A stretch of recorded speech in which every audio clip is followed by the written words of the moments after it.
Well, hello, folks. The last race at Anaheim 2 was something to remember for sure if you're a Chase Sexton fan, because he ended up winning the 450 class and Haiden Deegan would win the 250 class. Going to get into that a little bit, but first off, remember, subscribe if you think that I'm worth listening to, or if you just want to see some more of my games. I did include my last Wheel Sega CD game just the other day. But in the meantime, let's get into this. I'm going to start off with the 250 class here, and here's my recap. Haiden Deegan wins. Chance Hymas out until Motocross. Could Levi Kitchen be shopping for a ride for 2027? Now, I am going to get this elephant out of the room. This is not news. I mean, this is not new news per se, but this is just speculation because with Levi Kitchen crashing in the first turn in all three races on the West Coast, one wonders if Pro Circuit is going to dump him after this season. Because when you think about it, they're coming up on 10 years since their last championship, Justin Hill in 2017. Now, Levi Kitchen is a guy that I'm sure that they were expecting a title from, but unfortunately injuries have kind of derailed his train, so to speak. Now, outdoors, Kitchen is a little better, in my opinion, especially if 2023 was any indication when I think it was 2023 or 24 when Deegan was crashing so much. Actually, I think it was 2024 because Deegan was crashing a lot, and yet he was still leading the outdoor championship. And that was lucky of him because if he had crashed so much like that and had all those inconsistent finishes, those kinds of races will add up on you quickly. Just like how these crashes in the first turn have added up to a big gap that Levi Kitchen has found himself in. And Haiden Deegan is one of those guys who probably needs about a race or two to really feel things out or really get into his groove. And that's what I'm seeing so far from Deegan. He is backing me up right now as far as winning the championship is concerned. But unfortunately, Chance Hymas, I don't know if he's eating the same food as Levi Kitchen, but now the word is that he is out until Motocross because he does require surgery on his shoulder. And that's really unfortunate too, because Chance Hymas got moved to the West Coast Division after Joe Shimoda got hurt. And now the word is that Joe will be ready to go for the East Coast. But we'll see how that goes. If he wants to come back for the East Coast, then let him go for it. But at the same time, you also don't want to jeopardize his chances at defending his SMX title. And Chance is a good rider, but he just can't seem to stay away from the really bad injuries. You know, he's a little bit like Casey Johnson in a way, because Casey Johnson was talented and he could do great things, but it just seemed like injuries just kept robbing him of his chances to win a title. And it seems like the same thing is happening with Chance Hymas. He's fast, he can win titles, he can win races, but because he keeps getting hurt, it's just not working out.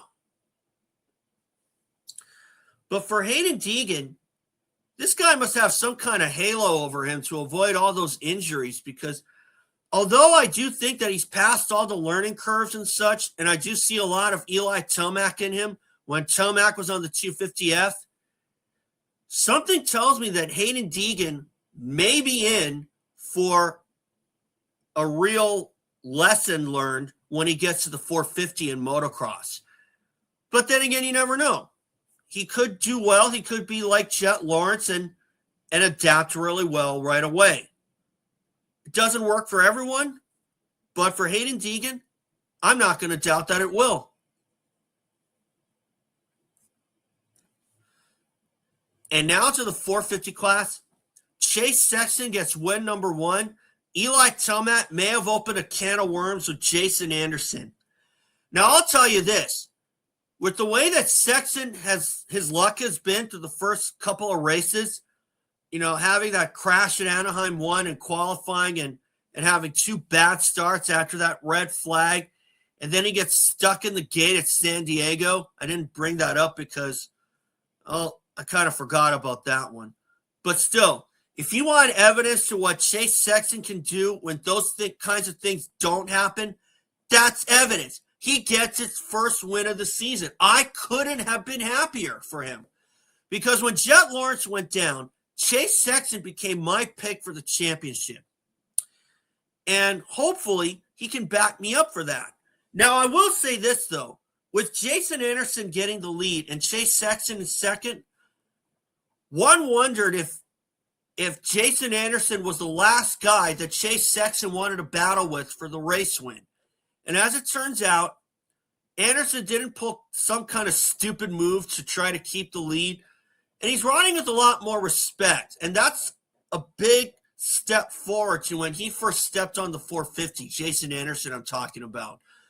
Because if a lot of you remember back to when Anderson jumped up to the 450 in 2015 and he was being overly aggressive with guys, I kind of called that asking for payback. Now, aggressive riding, that's good. I'm a fan of it. But if your MO is to take a guy out, you are really asking for trouble. And for a time, I thought Jason Anderson was asking for a lot of trouble. And did he give Chase Sexton any trouble? Not really. I think he kind of knew that it's really early in the season and you really don't want to make enemies so quickly. But as for Eli Tomac, I think he did open a can of worms when he sent Jason Anderson off the track. Now, I did look on Racer X online, and Anderson did admit that that's the kind of riding that he kind of expected. And, good on him. Good on Anderson to kind of see that coming. And do I think he ruffled any feathers this time? Probably not, but then again, you never know. And maybe, just maybe, that he could send Tomac off the track here at Houston because you never know. And you know what they say, paybacks are a bitch. And if Jason Anderson sends Eli Tomac off the track, that'll be his payback for sure for Tomac. And, that's the kind of thing. You don't really want to start anything with anyone. Like David Bailey used to say, you hit someone and you never know when they're going to get back at you because it is going to come back at you for sure. And for Jason Anderson, if he does that to Tomac, that'll be justified. Was Tomac asking for it? So. Maybe yes and no. But if Tomac gets what's coming to him, he'll know what it feels. That's for sure. And that's where I'll leave it.